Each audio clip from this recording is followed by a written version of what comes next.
Toyota Saxi 9E 3.5အနီနဲ့လေခေါင်းတွေကလိုင်းနာတွေမလား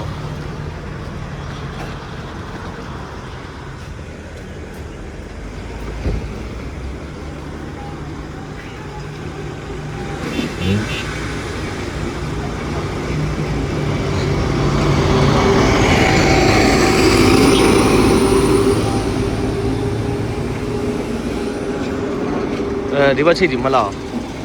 ဟုတ်တယ်ဒါမှမှားသွားပြီဝင်မှားသွားပြီအခုဒီမှာဒီနေရာတွေအခုချိတ်တွေလေဒီနေရာချိတ်တွေကတော်တော်ဆိုးသွားတယ်လားအခုဒီဘက်ချမ်းနေအခုဒီကားလေးကအခုနာမည်ပေါက်ပဲလားအမီပေါက်အခုဘယ်လောက်ရောင်းချင်လဲစီးရဟုတ်ကဲ့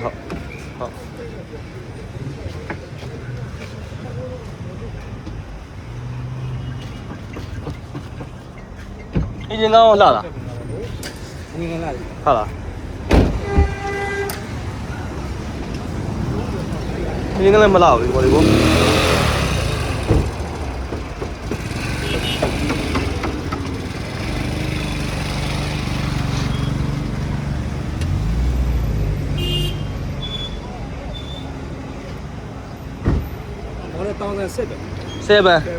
2029တန်း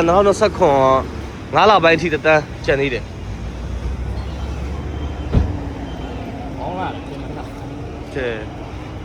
ကောင်းလာတယ်ဖင်မလာတာနော်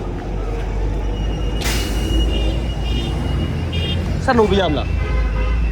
လုပ်ကြည့်လိုက်ပါ